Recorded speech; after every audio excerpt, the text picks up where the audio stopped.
புதுக்கோட்டை அருகில் செங்கல் சூளை உரிமையாளர் கிட்ட லஞ்சம் வாங்கிய தாவேகா நிர்வாகி ஒரு அடிப்படை உறுப்பினர் பதவியிலிருந்து நீக்கம் பண்ணிருக்காங்க. இவ்வளவு நல்ல விஷயம். சரி தலைவரே, உங்க கட்சியில இருந்து கூட தான் லஞ்சம் வாங்கியிருப்பாங்க, இப்படி தூக்கி போட்டிருக்கலாம்ல. எப்படிமா தூக்கி போட முடியும்? ஏன்னா லஞ்சம் வாங்கினதே நான் தானே, மக்களுக்கும் அது தெரியும் தானே. அதுக்கப்புறம் என்ன ஒண்ணு சொன்னீங்களே, ஆதரவு தர போறோம் தான் போனாங்க கட்சியை விட்டு, ஆனா அமைச்சர் பதவியில போய் உட்கார்ந்துட்டு இருக்காங்க. சரி விடுங்க தலைவரே, நீங்க ஏன் வயிறீங்க? ஆமா, நான் குளத்தூர்ல தோத்துட்டு எம்எல்ஏ பதவி கூட இல்லாம இருக்கனே, அவங்க அமைச்சர் பதவிக்கு போயிடுவாங்களா?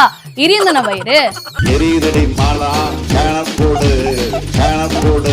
இந்த கட்சி ஒரு 5 ஆண்டு கூட ஆட்சி பண்ணாது. நீங்க போன 5 வருஷத்துல என்ன பண்ணீங்க சாரு?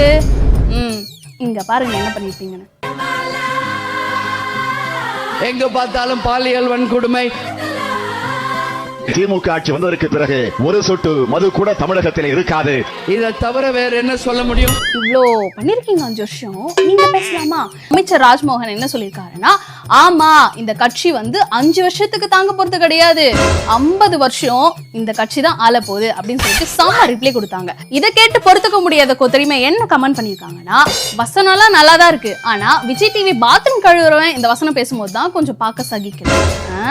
நீங்க விட்டீங்க பாருங்க போன 5 வருஷம், அதை விடவும் அது ரொம்ப கொடுமையா இருக்கு. உண்மையை தானே சொல்றாங்க, அதனால உண்மைகள் சில நேரம் கசக தான் செய்யும் குமாரு. சரி ஓகே, நம்ம சிஎம் அதிரடியா இந்த மாதிரி ஒரு நடவடிக்கை எடுத்திருக்காரு. இதை பத்தி என்ன நினைக்கிறீங்கன்னு மறக்காம கமெண்ட் பண்ணிடுங்க. அதே மாதிரி ஸ்டாலின் அவர்களுக்கு ஏதாவது ஆதரவு தெரிவிக்கணும் அப்படின்னு சொன்னீங்கன்னா நம்ம கமெண்ட் பாக்ஸ்ல ஆதரவு தெரிவிச்சுட்டு போங்க.